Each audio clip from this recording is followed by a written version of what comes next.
ശബരീഷ് പ്രഭാകരന്റെ കുറച്ച് ഫണ്ണി സൈഡും കൂടെ നമുക്ക് നോക്കാം. ജിം ഫിറ്റ്നസ് ഭയങ്കര കാര്യമായിട്ട് നോക്കുന്ന ഒരാളാണെന്ന് ഞാൻ കേട്ടിട്ടുണ്ട്. ഹെൽത്ത് നന്നായിട്ട് നോക്കുന്ന ഒരാളാണ്. ഫിറ്റ്നസിൽ എന്തൊക്കെയാണ് നോക്കാറ്? ഇപ്പം ഡയറ്റ് നോക്കാറുണ്ടോ? അതോ അത് വർക്കൗട്ട് ഒക്കെ എങ്ങനെയാണ് ഈ പോകുന്നത്? ആക്ച്വലി എല്ലാവരും ഡയറ്റ് എന്ന് പറഞ്ഞു കഴിഞ്ഞാൽ എല്ലാവരുടെ ഒരു ചെറിയൊരു മിസ്കൺസെപ്ഷൻ എങ്ങനെയാന്ന് വെച്ചാൽ കഴിക്കാണ്ടിരിക്കുക എന്നുള്ളതാണ്. ഇപ്പൊ എനിക്ക് അത് കഴിക്കാൻ പറ്റില്ല, ഞാൻ ഡയറ്റിലാണ്, ഇത് കഴിക്കാൻ പറ്റില്ല എന്നുള്ള.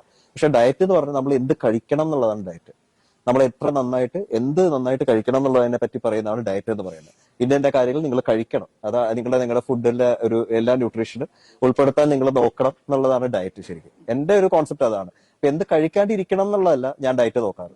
പക്ഷെ എന്തൊക്കെ എനിക്ക് കഴിക്കാൻ ആഗ്രഹമുള്ളതൊക്കെ കഴിക്കുക എന്നുള്ളതാണ്. ഞാൻ ചിലത് പറയാറുണ്ട്, ഞാൻ സീ ഫുഡാണ് കൂടുതൽ ഇഷ്ടപ്പെടാറ്. നമ്മളെല്ലാവരും പാലിക്കുന്ന ഒരേ ഒരു കാര്യമാണ് സീ ഫുഡ്. ഐറിഷ് ഫുഡുകളൊക്കെ കഴിച്ചു. Very good. നമ്മളുടെ എന്തായാലും ഇനി ഇപ്പൊ കുറച്ച് ദിവസങ്ങൾ കൂടി ഉണ്ടല്ലോ, എന്തായാലും എല്ലായിടത്തും പോയൊക്കെ കഴിക്കുക.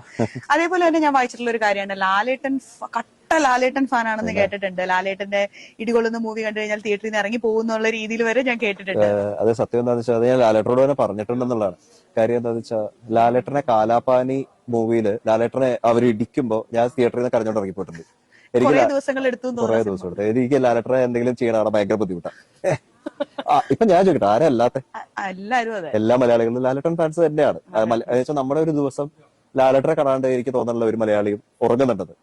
എങ്ങനെയും നമ്മൾ രാവിലെ എണീക്കും തൊട്ട് നമ്മൾ ഉറങ്ങുന്നതിന്റെ ഇടയിൽ എപ്പോഴാണെങ്കിലും നമ്മൾ എല്ലാവരും ലാലേട്ടനെ കാണും. ഒരു തവണയെങ്കിലും ലാലേട്ടന്റെ ഡയലോഗോ അല്ലെങ്കിൽ ആ ഒരു മൂവിയുടെ റെഫറൻസും ഇല്ലാത്ത ഒരു ദിവസം പോലും ഒരു മലയാളിക്കും ഇല്ല.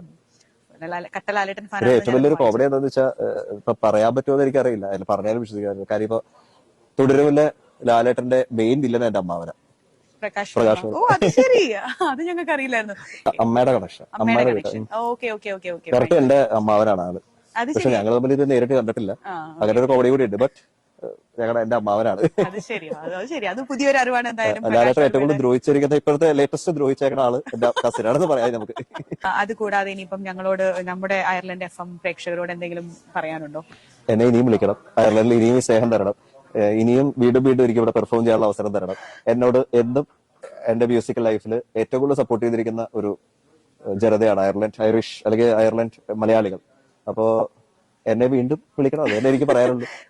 ഈ രാജ്യം വിട്ട് എനിക്ക് വിട്ടു പോകാൻ പറ്റില്ല. അയർലൻഡിന്റെ കൊളംബസ് അല്ല, അപ്പൊ എന്തായാലും ഞങ്ങൾ ഇനിയും വിളിക്കുന്നതായിരിക്കും. ഈ ഒരു വിസ പുതുക്കുന്നതിന് മുന്നേ തന്നെ വീണ്ടും ഒരു ഷോ ആയിട്ട് വീണ്ടും വരാൻ വരട്ടെ എന്ന് ഞങ്ങൾ എന്തായാലും ഞാൻ ഓരോ തവണ എന്തെങ്കിലും പുതുവായിട്ട് വന്നിരിക്കും. അത് മതി, അത് കേട്ടാൽ മതി. ഇന്നത്തെ ഷോ എന്തായാലും നന്നായിട്ട് വരട്ടെ.